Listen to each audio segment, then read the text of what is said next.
Hi, I'm Adrienne. I'm a women's health nurse practitioner, and welcome to No Awkward Question.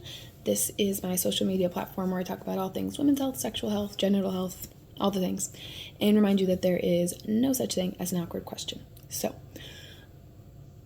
let's get back into Reddit, because it's a fun dumpster fire of a place, and let's tackle another version of Am I the Asshole? So, this one, just spoiler alert, it's like an episode of Jerry Springer, Maury, all the things. So, let's get into it. Some background. Am I the asshole for not telling my partner about having a vasectomy?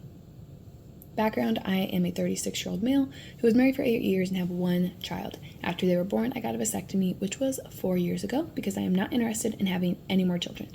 I ended up getting divorced about 2 years ago and started dating my recent ex. 33-year-old female, a little less than 9 months ago.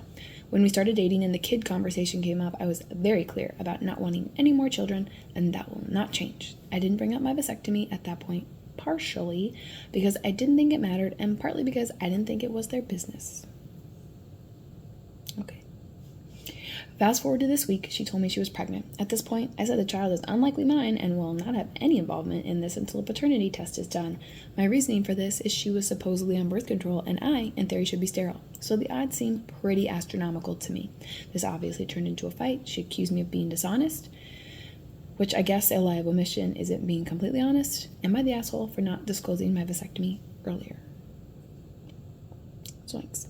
So, answer to your question, sir, is maybe a little bit.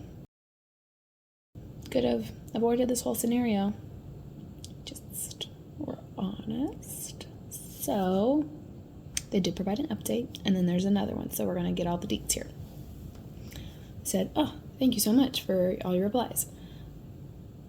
TLDR of this edit is this guy's already been tested multiple times to make sure that he had a sperm count of 0 after his vasectomy, during like his initial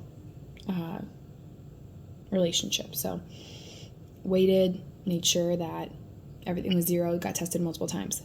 Fabulous. Secondly, said he was already on the fence with this relationship. He was going to end it anyway. Blah, blah, blah. Finally, this is fun context. I do agree that I probably should have said something when we started having sex. No duh. She brought up her being on the IUD, so I didn't bring up my vasectomy. I'm a bit paranoid, so preferred the dual birth control. Thank you for the update. Good to get retested. So let's piece some things out here. Number 1. Rookie mistake, not getting retested after your vasectomy. You are given that appointment and a cup to bring with you to that appointment with your sample for a reason. It can happen where a vasectomy fails. It's 99% effective. It's not 100%. Just like when we used to do tubal ligations or tubals, when we didn't just take the whole tube out. We used to just like put a little clip or cauterize or tie it. Now we just take the whole tube out. Still 99% effective. So, with that, just like tubals, vasectomies can fail. So that's why you need to provide your sample to make sure it's 0. Kudos to this person. They did that. They did that already, and they're willing to go get it tested again. They're not just like, it's not mine. Choice words, blah, blah, blah. They're like, hey, I'll go get retested again. I don't think this kid is mine. And we're doing a paternity test. Could this all been avoided if you just would have disclosed at the beginning that you had a vasectomy? Potentially. Because either this is a totally real scenario where a vasectomy failed or someone was unfaithful. You wouldn't even have to worry about if they were unfaithful or not if you knew all these things. Frustration. Okay.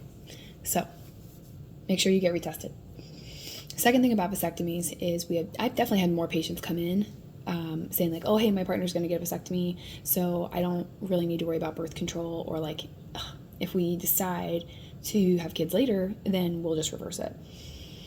Number 1, vasectomies aren't meant for temporary birth control. They are meant to be permanent. It's a permanent decision. So it is possible that insurance will not cover a reversal. They might. Like, it's different from state to state. It could change over time. But I would go in mentally prepared. Like, if you want to reverse it, you're going to have to pay for it out of pocket, which could be, restrictive for a lot of people.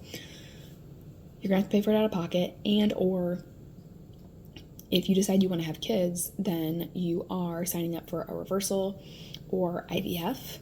So you have to talk about that conversation if you want to do IVF as a couple, or if your partner is down for a testicular sperm extraction, where we take a big old needle and go in there and get sperm right from the source. You're probably not going to be excited about that. Seen some real big babies during that procedure. Shade thrown it everywhere. So the easiest way around that is to bank some sperm. You're like, I never want any more kids ever at all. No one ever thinks, oh, I'll get divorced and remarry someone who will want kids and I'll be down to do that. No one thinks that. No one thinks, oh, we have 2 kids and they're so awesome, and once we're out of the woods of diapers and waking up in the middle of the night, we will decide we want another kid, and we already had a vasectomy, so what are we going to do?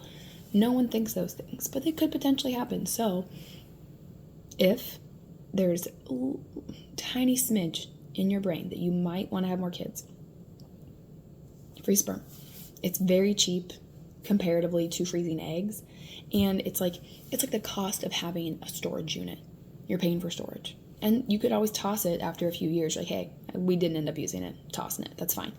Just keeping that in the back of your mind, because the worst is when someone is seeing a couple in a fertility office and they had a vasectomy, they paid so much money for a reversal that didn't work, or they can't afford a reversal, now they have to do all this extra stuff, and they could have just froze some sperm. So, and that's my soapbox. A big thing I saw here was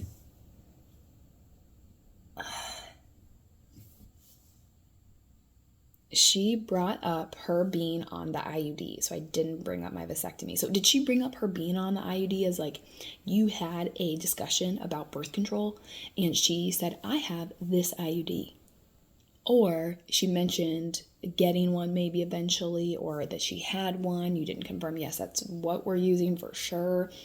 Because if this is a real scenario, then what we know is if a patient has an IUD inside their uterus, where it should be, the chances of getting pregnant is less than 1%.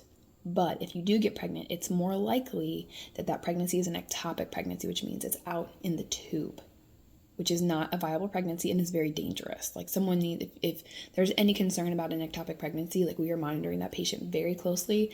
We can give them medication. We can sometimes end up in a surgical setting where we have to go in and remove the whole tube. It's very scary. It's very few number of pregnancies, but they do happen. So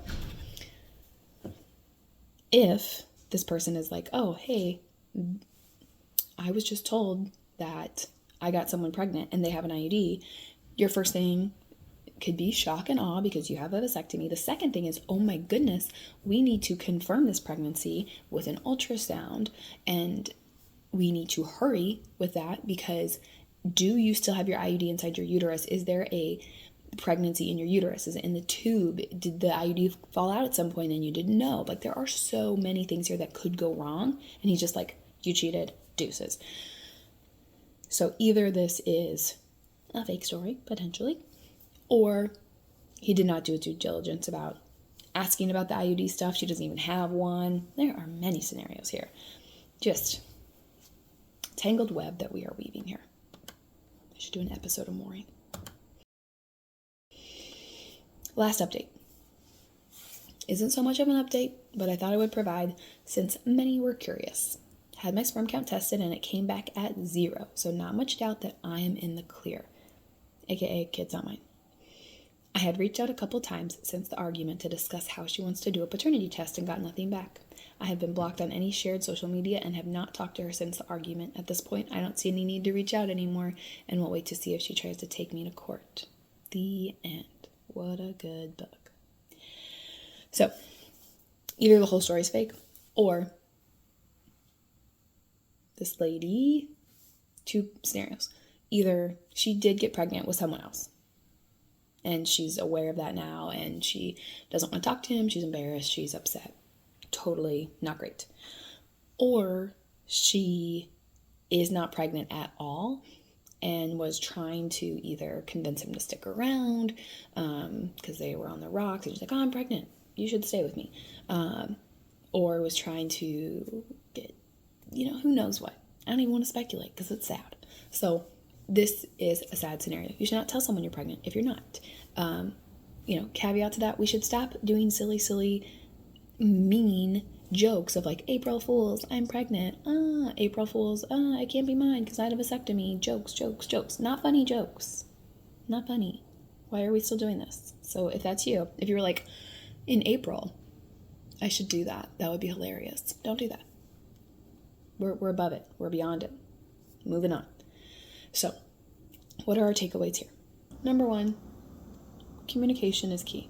Let's talk about birth control methods and testing and kids and all that before you are sexually active with someone. It's a good idea. Just talk about things, guys. Come on. That's like half the problems on Reddit is like communication issues. So, talk about all those things first.